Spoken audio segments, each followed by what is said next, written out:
Ok, ça y est, c'est effectif et c'est officiel. Depuis le 1er mai 2025, le SMIC au Canada est passé de 15,75 $ à 16,10 $ de l'heure. C'est une bonne nouvelle, n'est-ce pas? Parce que si tu étais une personne qui était payée au salaire minimum, tu viens d'avoir une augmentation de salaire de 0,35 $ de l'heure.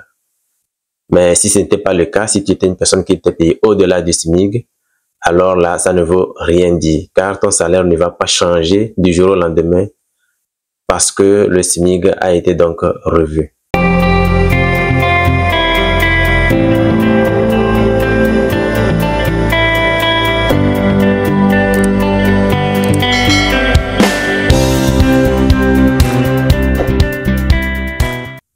Salut, moi c'est Christophe. Bienvenue sur ma chaîne. Ici, on parle de comment réussir et s'épanouir. On parle aussi de l'immigration au Canada, mais surtout de la réalité de la vie, des galères et des opportunités. Bref, on parle du vrai. Si tu restes jusqu'à la fin de cette vidéo, tu vas comprendre pourquoi tu devrais vraiment sérieusement investir sur toi pour pouvoir réussir au Canada. En réalité, cette hausse ne signifie pas que tout le monde gagne plus. Elle reflète seulement et surtout l'inflation des salaires dans certains secteurs, pendant que le coût de la vie, lui, il explose partout. Le logement inaccessible, l'épicerie, chaque panier que tu fais mal, très mal parfois même à ton portefeuille. Les services, tous plus chers. Presque tous les services coûtent le double d'il y a 2 ans, il y a 3 ans. Alors, même si le SMIC augmente, le pouvoir d'achat, lui, il continue de chuter, il continue de baisser. C'est comme si on gonflait un ballon percé. Ça monte en apparence, mais en réalité, on s'essouffle. Ouais. Une hausse de salaire qui ne suit pas l'inflation réelle, c'est une illusion de progrès. Mais ça fait quand même une bonne image. Parce que le niveau économique, disons, a changé ou change. Alors pose-toi cette question. Est-ce que tu vis mieux aujourd'hui qu'il y a 5 ans? Si la réponse est non, alors le SMIC peut bien grimper, toi, tu stagnes. On nous dit que le salaire moyen au Canada a augmenté, le fameux SMIC, certains crient victoire, mais moi, je me pose une question simple. À quoi ça sert de gagner plus si tout coûte encore plus cher? Tu ouvres ton frigo, il est à moitié vide, tu fais des épiceries, tu repars avec 3 sacs pour 150 $. Le logement, même avec 2 salaires, tu as du mal à payer ton loyer. Sur le papier, dans la vraie vie, tu t'appauvris. Tu fais plus d'heures, tu fais plus d'efforts, tu as moins de paix intérieure à cause de la vie chère, moins de liberté financière. Ça veut dire tout simplement que tu as moins de souffle. Alors oui, le SMIC a augmenté, mais est-ce que ta qualité de vie a suivi? Si la réponse est non, alors cette hausse, c'est juste une statistique de plus qui cache une réalité qu'on vit tous. La vie est de plus en plus chère et les gens de plus en plus épuisés. Les gens de plus en plus ne s'en sortent pas. Les gens de plus en plus se camouflent, s'étouffent. Selon le média TVA Nouvelles, je vais te lire l'article. Je mettrai le lien dans la barre de description. Tu pourras lire l'article en entier. L'endroit est-ce que c'est le plus avantageux? Eh bien, les risques dévoilent aujourd'hui le revenu viable et Janie Sherbrooke s'en sort plutôt bien. On s'en sort plutôt bien, Simon. Peut-être qu'après ma converse, différentes personnes voudront déménager chez nous, qui sait. Mais effectivement, aujourd'hui, c'est l'Institut de recherche et d'information socio-économique qui publie, comme à chaque année, le bilan, le revenu viable nécessaire dans 7 différentes villes. Là, pour cette année, donc, on a Montréal, Québec, Gatineau, Sherbrooke, Trois-Rivières, Saguenay et Sept-Îles. Et on calcule le montant par année qu'on a besoin pour vivre décemment. Évidemment, on parle donc d'argent pour se loger, s'alimenter, faire le transport. Vous voyez à l'écran les chiffres pour Sherbrooke pour l'année 2025. Si vous êtes un ménage avec une seule personne, on estime que ça prend 34 000 $ par année pour vivre décemment. Si vous êtes une famille avec un enfant en CPE, c'est 47 000 $ et pour une famille de 4, on parle de 77 000 $. Je précise encore une fois, ce sont un montant après les impôts puisque c'est de l'argent net qu'on dépense dans le loyer, que vous dépensez lorsque vous allez faire l'épicerie. On le dit souvent depuis les dernières semaines, les derniers mois, à quel point le coût de la vie a augmenté. Bien, regardez depuis 2017 à quel point le montant, le revenu viable a augmenté pour Sherbrooke. Pour une personne seule, ça a augmenté de 25 % entre 2017 et 2025. Pour une famille monoparentale, ça a augmenté de 23 % et pour une famille de 4, ça a augmenté de 27 %. Le revenu viable, c'est pas le revenu qui est au-dessus du seuil de pauvreté, c'est quand même un petit peu plus haut. Ce qu'on m'a expliqué ce matin, c'est qu'on a le droit quand même à quelques petits luxes. Je vous invite à écouter la chercheure pour l'IRIS. On n'est pas encore à la classe moyenne, mais si le frigo brise, on a de l'argent de côté pour pouvoir le réparer. On a de l'argent pour faire des sorties culturelles, pour aller manger au restaurant, pour payer la gardienne une fois de temps en temps quand on a des enfants. Donc, c'est une vie qui permet une flexibilité aussi. Si le prix de l'épicerie augmente plus, ben on peut diminuer les frais de gardienne, par exemple.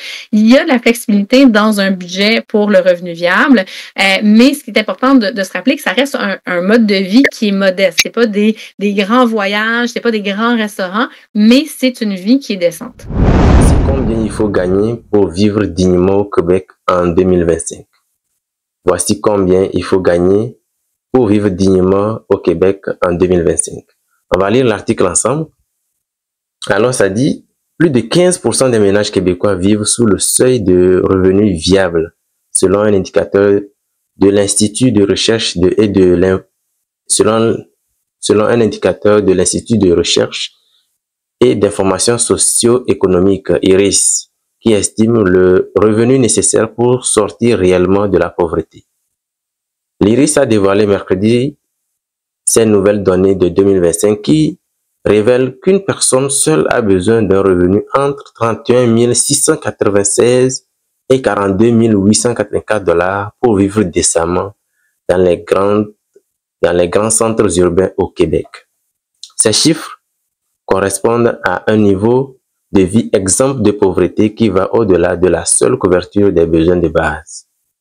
Il correspond à un niveau de vie modeste, mais décent, a indiqué le chercheur à l'IRIS Guillaume Tremblay-Boilly en entrevue à LCN le dimanche.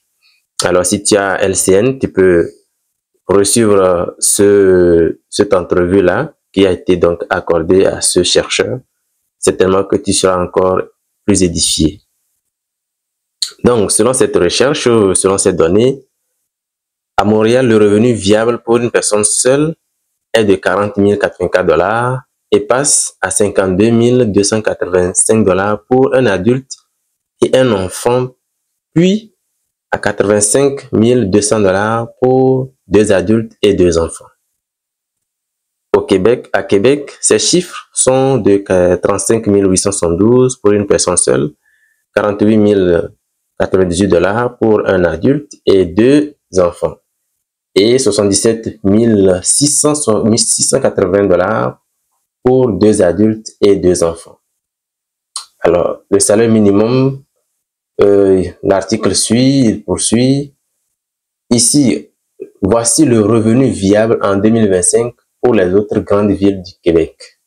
À Gatineau, par exemple, une personne seule doit gagner 41 110 $, un adulte avec un enfant 53 309, 2 adultes et 2 enfants 80 540 $. À Sherbrooke, aussi, une personne seule 33 595, un adulte et un enfant 46 624, 2 adultes et 2 enfants 76 935 $. À Saguenay, personne seule 32 180, un adulte et un enfant 55 232, 2 adultes et 2 enfants 75 533 $. À Trois-Rivières, il y a les données également, cette île. Et il faut le rappeler, ou bien il faut le dire, que cette étude-là parle bien entendu de combien on devrait disposer, ou combien on devrait gagner pour vivre. Excluant les imprévus, excluant les prêts, d'accord, les paiements de prêts, excluant beaucoup d'autres paramètres que peut-être l'étude n'a pas tenu compte. Ici, on parle justement et uniquement du salaire qu'une personne devrait disposer, d'accord, pour vivre décemment. Donc, les éléments de base, c'est-à-dire manger, se nourrir, se loger, et puis peut-être aussi se divertir un temps soit peu. Donc, sans prendre en considération d'autres paramètres qui étouffent et engouffrent vraiment les gens ici, les prêts pour les produits de consommation, ou bien les imprévus de la vie, et etc. Donc, il faut vraiment faire attention. Ces données sont vraiment uniquement pour la survie, pour ne pas être sous le seuil de la pauvreté. D'accord? Alors, tu comprends pourquoi l'augmentation du SMIC n'est pas vraiment une nouvelle qui peut enchanter. Parce qu'en réalité, il n'y a pas vraiment grand-chose qui va changer dans ta vie. C'est vrai que c'est une nouvelle du point de vue économique. Ça suppose que le pays évolue, a donc accès à un autre cap. Du point de vue économique, c'est bon pour les statistiques, c'est bon pour les chercheurs, c'est bon pour les politiciens, etc. Mais dans la réalité, ça ne change pas grand-chose. Donc, est-ce que c'est une nouvelle qui revit? Pas vraiment. Donc, à travers cette étude, on voit bien que la vie coûte vraiment cher. Avec cette augmentation, certainement, les gens au pays vont dire que, ah, mon frère qui est au Canada, ouais, j'ai appris qu'il y a une augmentation de salaire, une augmentation de SMIC au Canada, certainement qu'il va encore gagner plus. Ce que les gens ne comprennent pas, c'est que quand ton frère ou ta soeur qui t'appelle depuis le Canada ou que tu appelles depuis le Canada et soi-disant qu'il gagne $3,000 par mois, mais attends, au pays, à peine il gagnait $600, mais maintenant qu'il gagne $4,000, $3,000, mais il doit m'envoyer des sous. Et puis le SMIC vient d'être augmenté, ça veut dire que tout va bien. Mais non, ce que tu ne sais pas, c'est que $3,000, ça vaut vraiment ce que tu gagnes $500 au pays ou 500 ou $400 au pays. Et surtout à cause du coût de la vie, ça ne vaut vraiment pas grand-chose. Le loyer, combien tu payes à peu près? $1,500. L'épicerie, $500, $700 si tu as une famille et des enfants, par exemple. La plupart des gens ici prennent la voiture à crédit, le téléphone c'est crédit, l'internet crédit, l'assurance il faut prévoir 100, 200, parfois même $300 par mois. Donc tu vois qu'il ne reste pratiquement rien à la fin du mois. Donc il faudrait que quand il t'envoie $50, ben il faut que tu lui dises merci. D'accord? Il faut que tu lui dises merci parce que c'est pas tout, c'est tout ce qui lui reste peut-être. Ce que tu vois comme une petite somme ici, c'est peut-être un sacrifice. Parce qu'il y a des gens au pays, quand on envoie de l'argent, quand les gens envoient pour les soutenir, je pense que c'est pas beaucoup. Mon frère, il est au Canada, dans un pays riche, très développé. Et encore, on a appris que le SMIC a été augmenté. Ça veut dire que tout va bien. Mais comment se fait-il que c'est cette somme qu'il m'envoie? Il est pingre. Non, il n'est pas pingre. Tu ne peux pas savoir la situation dans laquelle cette personne vit. Comme je l'ai dit tantôt, les sommes qu'il faut avoir ou bien qu'il faut espérer gagner pour vivre décemment ou bien entre guillemets pour vivre dignement au Québec, c'est sans compter si par exemple la personne a pris un crédit, comme je l'ai dit tantôt, pour la maison, l'hypothèque, si cette personne a pris un crédit pour sa voiture qu'il conduit, si cette personne a pris un crédit pour lancer son entreprise ou pas, parce que c'est un aspect qu'on oublie beaucoup, parce que beaucoup de gens se lancent en affaires ici et prennent des crédits. C'est vrai qu'il y a le gouvernement qui soutient les entrepreneurs, mais ce n'est pas gratuit. Il y a des subventions, mais il y a une partie aussi que l'entrepreneur paye sous forme de prêt ou bien qu'il paye d'une façon ou d'une autre. Donc, tout ça là vient peser sur son salaire qu'il gagne. Ce qui fait que ces montants qu'on vient de voir dans l'article de TVA Nouvelle, c'est sans compter les à côté. D'accord? Si on prend les à côté pour mettre dedans, tu vas voir que ça ne peut pas arranger. C'est pour ça que beaucoup de demandes chez les banques alimentaires, ça a augmenté. Il y a beaucoup de gens qui n'arrivent plus à se nourrir. Ils sont obligés de se tourner vers les banques alimentaires et c'est ça la réalité. C'est ça la réalité. Et toi qui viens d'arriver, toi qui es un nouveau arrivant, tu as peut-être eu le réflexe de courir chercher un boulot. Il y a plein de boulots ici qui te permettent de commencer par gagner de l'argent. Et c'est normal. Mais tu veux gagner ta vie comme ça jusqu'à la fin. La vraie question, c'est de savoir, ben, tu vas faire quoi? Tu vas faire ça jusqu'à quand? Tu vas faire ça jusqu'à quand? Il y a l'âge qui rentre beaucoup en jeu quand on fait les choses, quand on fait les projets, quand tout ce qu'on fait dans le présent. Il faut prendre beaucoup en compte l'âge. Si tu ne construis rien, si tu ne réfléchis pas stratégiquement pour bâtir quelque chose, ça va être difficile. La même chose à faire en arrivant aussi, c'est prendre une bonne formation, par exemple. C'est pas juste une formation bien payée, mais il faut que cette formation corresponde à tes valeurs, par exemple, respecte ton équilibre de vie, te permet de bâtir quelque chose de durable. Parce que sans ça, ça va être vraiment compliqué. On te dit, oui, va faire la formation en infirmerie parce que les infirmiers sont recherchés, les proposés aux bénéficiaires, c'est recherché, on paye bien. Mais ce qu'on ne va pas te dire, c'est que ce sont des gens qui enchaînent des shifts, une connaissance qui est dans le domaine de la santé, qui peinent à trouver du sommeil, qui peinent à dormir comme ça se doit. Parce que justement, elle enchaîne des shifts de cette personne-là pour pouvoir joindre les deux bouts. Parce qu'elle a son hypothèque, elle a acheté une maison, il faut payer l'hypothèque. Et l'hypothèque ici, ça ne pardonne pas. Tu ne peux pas manquer de paiement. Donc cette personne, elle quitte le matin à 8 heures, des fois à 6 heures, c'est parti pour 23 heures minuit. À quelle heure elle va préparer pour manger décemment, la bonne nourriture, elle n'a pas le temps. À quel moment elle va se reposer, dormir, réfléchir, libérer le stress et tout. C'est ça la réalité dont on ne vous parle pas souvent, qu'on vous cache. C'est ça, parce que les gens enchaînent des shifts pour pouvoir joindre les deux bouts. Comme on a dit tantôt, ces salaires qu'on a évoqués, cachés de l'iceberg. Le fond même, c'est pas ça. C'est pas ça. Beaucoup de gens gagnent même au-delà de ça, mais ils ne s'en sortent pas quand même. Ils ne s'en sortent pas.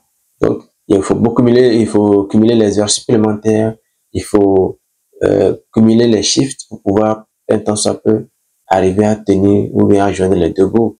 Imaginez-vous, cette personne, si elle a de la famille, si elle a des enfants, comment est-ce qu'elle va s'en sortir? L'éducation des enfants, la proximité, la vie familiale.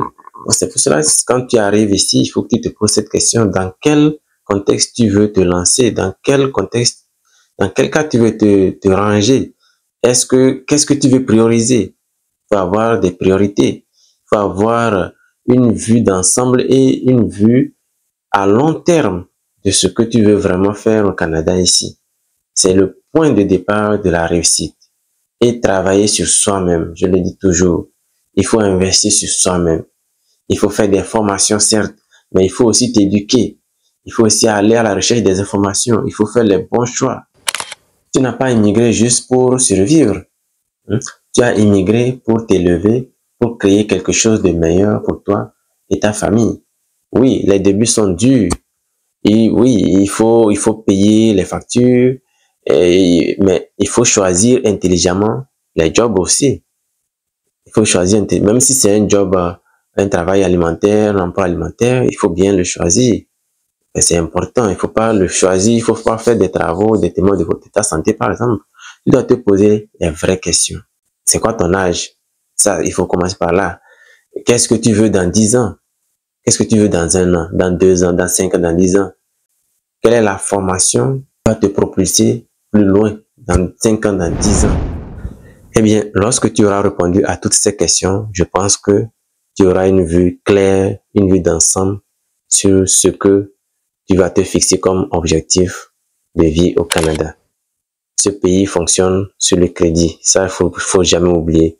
Tant que tu n'as pas fini de payer ta maison, tu n'as pas fini de payer ton loyer, tu n'as pas fini de payer ton téléphone, rien ne t'appartient, sauf toi-même, ton corps, ton esprit. Alors, préserve-le, c'est important. Utilise l'énergie que tu as pour faire bien les choix, les bons choix, pour faire bien les choses. D'accord? Ne te laisse pas piéger par le système. Alors, si cette vidéo t'a aidé à ouvrir les yeux, je t'invite à t'abonner. Laisse-moi un commentaire. Partage-la, cette vidéo, à quelqu'un qui en a besoin. On est là pour se soutenir. On est là pour évoluer ensemble. On est là pour réussir et s'épanouir ensemble. C'était votre frère Christophe Samaro. À très vite sur la chaîne.